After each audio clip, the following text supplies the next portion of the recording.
내 죄를 정케 하사 주의 일꾼 삼으신 구세주의 넓은 사랑 항상 찬송합니다. 나를 일꾼 삼으신 주 크신 능력 주시고 언제든지 주 뜻대로 사용하여 주소서. 내게 부어주시려고 은혜에 예비하신 주 주의 은혜 채워주사 능력 있게 하소서. 나를 일꾼 삼으신 주 크신 능력 주시고 언제든지 주 뜻대로 사용하여 주소서.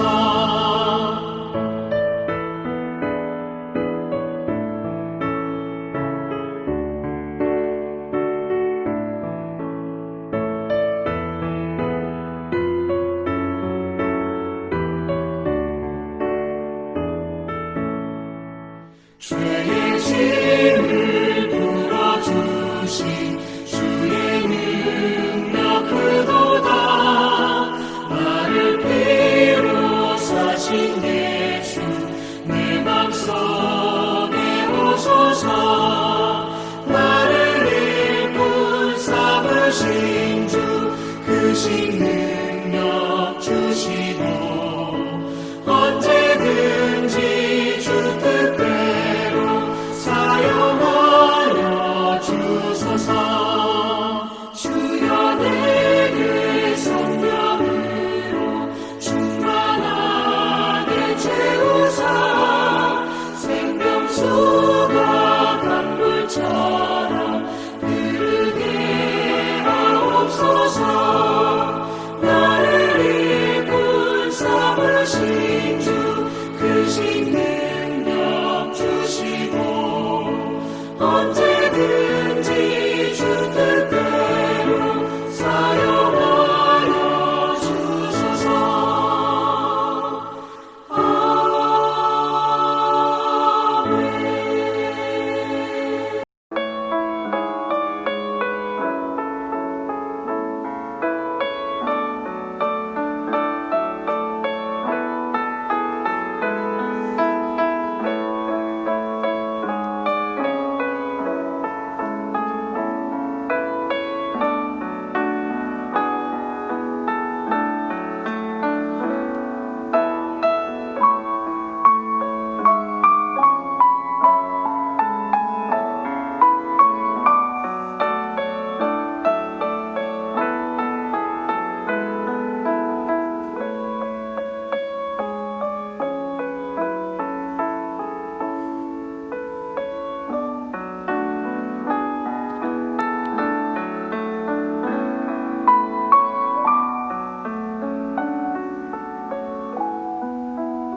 에베소 3장 1절에서부터 13절 말씀 교독하겠습니다. 1절 말씀.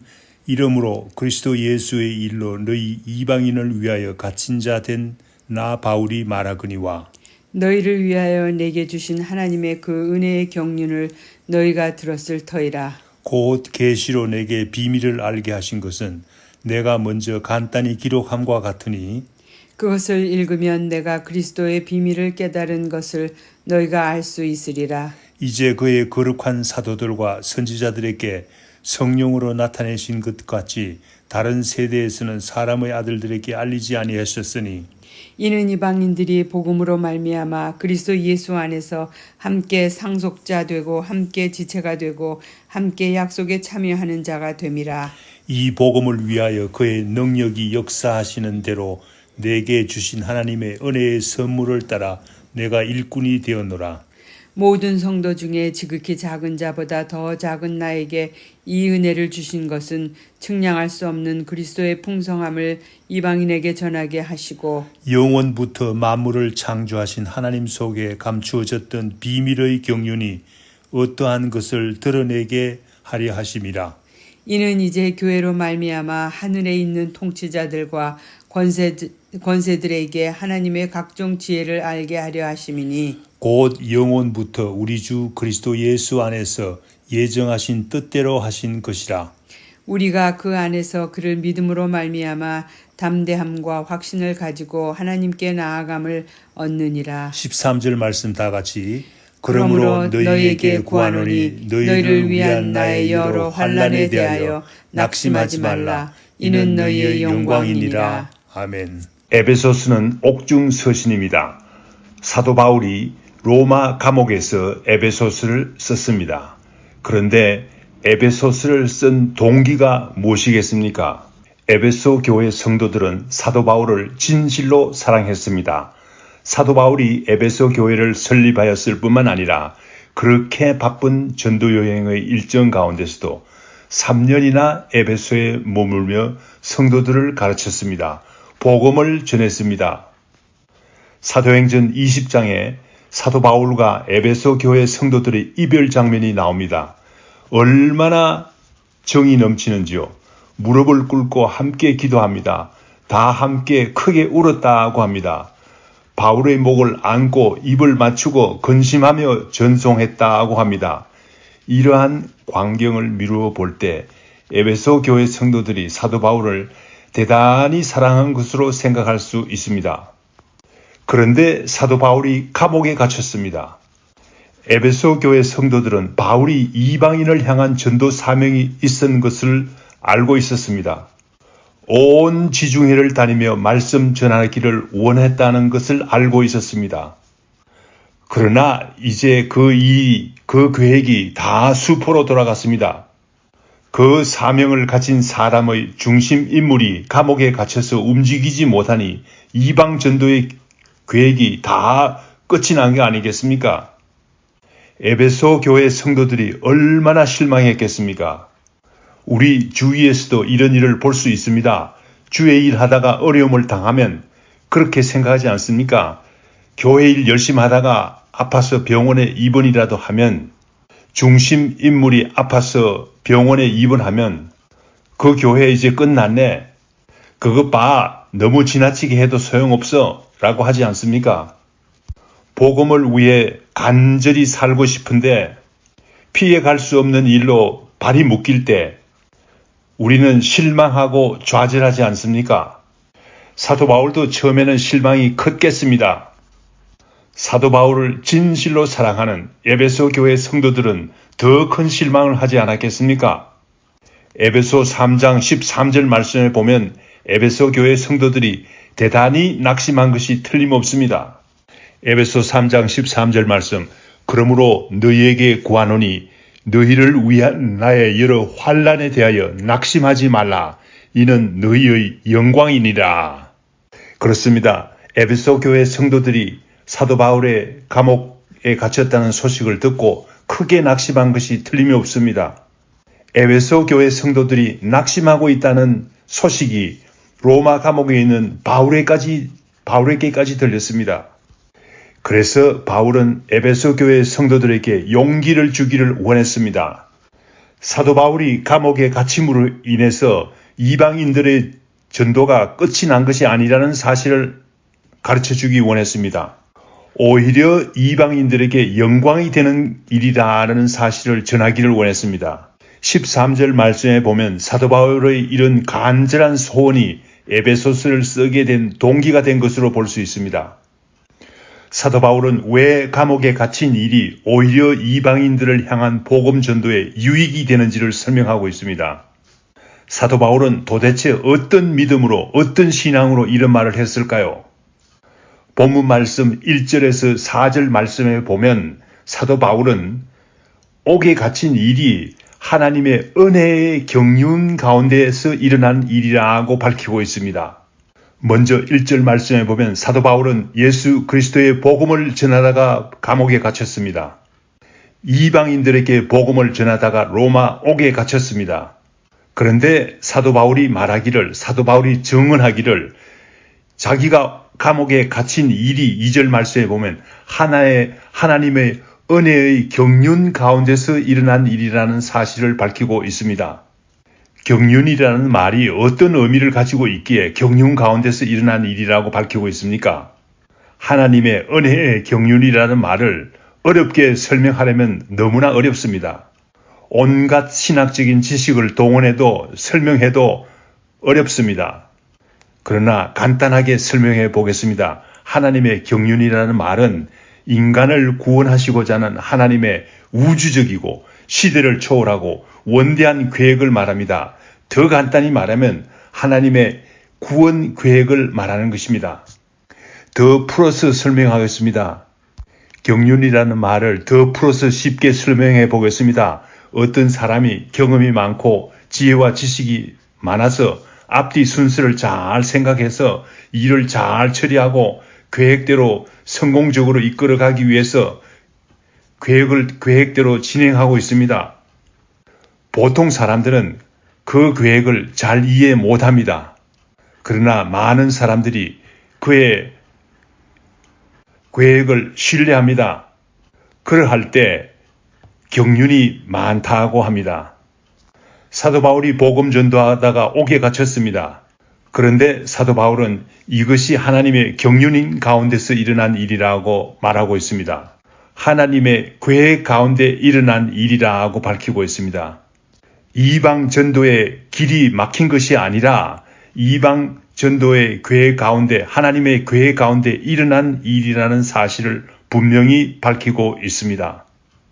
그래서 3절 4절 말씀에서 사도 바울은 감옥에 있으면서도 좌절하지 않았습니다. 예수 그리스도의 비밀을 알게 된 것을 감사한다고 말하고 있습니다. 예수 그리스도의 비밀을 에베소 교회 성도들에게 전하기 위해서 이 편지를 쓰는 것을 알 수 있습니다. 많은 사람들이 생각하기를 감옥에 갇혀 있으면서 무슨 전도냐고 말하는지 모르지만은 하나님의 계획은 그런 가운데서도 감옥 가운데서도 강력하게 진행되고 있음을 증거하고 있습니다. 그리스도의 비밀을 가장 효과적으로 잘 전하기 위해서 어떻게 해야 하겠습니까? 신학 공부 많이 한 사람이 큰 교회에서 많은 사람들 모아놓고 찬란한 불 밝혀놓고 굉장한 성가대의 찬양이 있은 후에 아나운서와 같이 청산유수로 설교하면 복음이 효과적으로 잘 전파되지 않겠습니까? 라고 생각하기 쉽습니다. 그러나 반드시 그렇지 않죠. 우리가 흔히 하늘의 시인이라고 부르는 송명희 시인을 아시죠? 송명희는 뇌성마비를 앓은 시인입니다.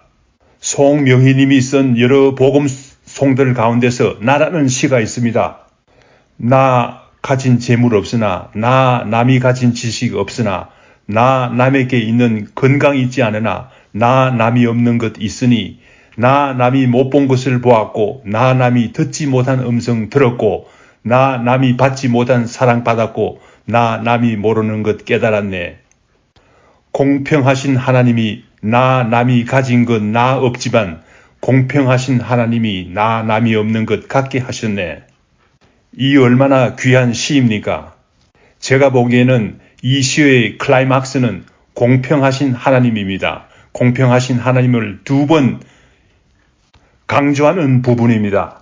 송명희 님이 이 시를 쓸 때 이야기입니다. 너무나 가난하고 어려운 가운데 이사 다니면서 늘 불평을 늘어놓았다고 합니다. 그런데 하나님께서 억지로 이 글을 쓰게 하셨답니다. 하나님께서 말하는 대로 쓰게 하셨다고 합니다. 토막 연필을 쥐고 울먹이면서 받아 적었다고 합니다. 나 가진 재물 없으나 나 남이 가진 지식 없으나 나 남에게 있는 건강 없으나 공평하신 하나님이라는 엉뚱한 말씀을 주셨을 때 아니요 못 쓰겠습니다 라고 했답니다. 공평해 보이지 않아요 라고 소리쳤답니다. 그런데 하나님께서 쓰라고 하셨답니다. 하나님의 고집이 승리하셔서 나라는 시가 나오게 된 것입니다. 사도 바울을 로마 감옥에 갇혀게 하시면서 이방인들에게 복음 전도하시고 뇌성마비를 앓고 있는 송명희님을 불러서 이렇게 아름다운 복음송을 쓰게 하시는 하나님, 하나님의 은혜의 경륜을 우리가 어떻게 알 수 있겠습니까? 오직 그리스도의 비밀을 가진 자만이 진실로 이해하고 감사하지 않겠습니까? 본문 말씀 5절에서 9절 말씀에서는 하나님께서 바울에게 주신 그리스도의 비밀이 어떤 것인가를 밝히고 있습니다. 구약시대 사람들은 이방인들도 하나님의 구원 계획에 포함되어 있다는 사실을 잘 몰랐습니다. 우리 주님께서 이 땅에 오셔서 제자들을 가르치심으로 제자들과 선지자들이 이 비밀을 분명히 깨닫게 되었습니다. 사실상 비밀이라고 말하지만 하나님께서 이 사실을 인간들에게 알지 못하게 숨겨둔 것이 아닙니다. 이 진리가 너무 놀라운 사실인데 사람들이 알지 못하고 이해하지 못했습니다. 그러나 예수 그리스도께서 이 땅에 오셔서 십자가에 죽으시고 부활하셔서 제자들과 선지자들을 통해서 이 사실이 분명하게 전해지게 되었습니다. 이 진리가 너무나 놀라운 사실이기에 비밀이라고 말하는 것입니다. 사도 바울은 이방인들이 하나님의 구원 계획에 포함되어 있다는 사실을 알았습니다. 이 사실을 알고는 너무나 흥분되어서 가만히 앉아 있을 수가 없었습니다. 그래서 온 지중해 연안을 다니면서 목숨을 걸고 전도했습니다. 이 비밀의 내용이 6절 말씀에 잘 나타나 있습니다. 이방인들도 하나님 나라의 시민이 될 수 있습니다. 아브라함의 후손으로서 예수 그리스도와 함께 후사가 된다고 합니다. 예수 그리스도와 함께 상속자가 된다고 합니다. 상속자라는 것은 하늘나라의 기업을 이어받을 자를 말합니다. 큰 부잣집의 상속자로 태어난다면 대단한 행운이 아니겠습니까? 그러나 그리스도와 함께 하늘나라의 기업을 이어받을 상속자가 되는 일은 말할 수 없는 행복과 기쁨을 가질 만한 일이 아닙니까? 하늘나라의 신령한 기업들을 상속받기 때문입니다. 그뿐 아니라 이방인들도 우리 주님과 함께 한 지체를 이룬다고 말하고 있습니다. 그래서 하나님께서 약속하신 복들을 다 같이 누릴 자격을 갖춘다는 말입니다. 얼마나 놀라운 일입니까? 흥분되는 일입니까? 이 놀라운 진리를 전파하는 책임을 맡았으니 사도 바울은 감옥에 있는 것이 문제가 되는 것이 아니죠. 기뻐하지 않을 수 없는 것이 아니겠습니까? 7절에서 8절 말씀에서는 사도 바울이 기뻐하지 않을 수 없는 또 다른 이유를 말하고 있습니다. 사도 바울은 이방인에게 복음 전파하는 책임을 맡은 일꾼이 된 것을 감사합니다. 이것을 은혜라고 말하고 있습니다. 성도 중에서 지극히 작은 자인 자신을 하나님께서 택하셔서 이방인에게 복음 전파하는 사명을 주신 것을 그리스도의 은혜라고 합니다. 바울은 이방 전도에 부적격한 사람이었습니다. 예수 믿는 사람들을 박해했습니다.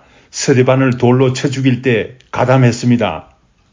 바울은 정도가 지나쳐 외국인 다메섹 출장까지 가서 예수 믿는 사람들을 잡아오기 위해서 갔습니다. 바울은 자기 이름을 바꿨습니다. 원래 이름은 사울입니다. 하나님께 헌신된 사람이란 귀한 이름을 가졌는데 이방 선교의 부르심을 받고 바울이라고 바꿨습니다. 바울이라는 말은 작은 자라는 뜻입니다. 바울과 같은 사람이 이방인 전도자가 되었습니다. 그리스도의 비밀을 전파하고 다니는 사람이 되었습니다. 이를 생각하면 하나님의 은혜가 얼마나 풍성한지 알 수 있습니다. 오늘날도 그런 사람들 많죠. 송명희님께서 심한 지체 부자유를 가진 사람으로서 보통 사람이 쓸 수 없는 영감 있는 복음송을 쓴 것을 보면 하나님의 은혜가 얼마나 큰지 알 수 있습니다. 그리스도의 비밀을 나타내시고자 하는 하나님의 은혜의 경륜이 오늘날에도 얼마나 풍성한지 알 수 있습니다. 우리도 대단히 부족한 사람들입니다. 그러나 우리가 예수 그리스도의 비밀을 나타내고자 할 때 하나님의 은혜의 경륜이 풍성하게 나타나는 줄 믿습니다. 본문 말씀 10절에서 13절 말씀에 나타납니다. 우리 신자가 그리스도의 비밀을 진심으로 깨달을 때 믿음을 가지고 전하고자 할 때 담대하게 됩니다.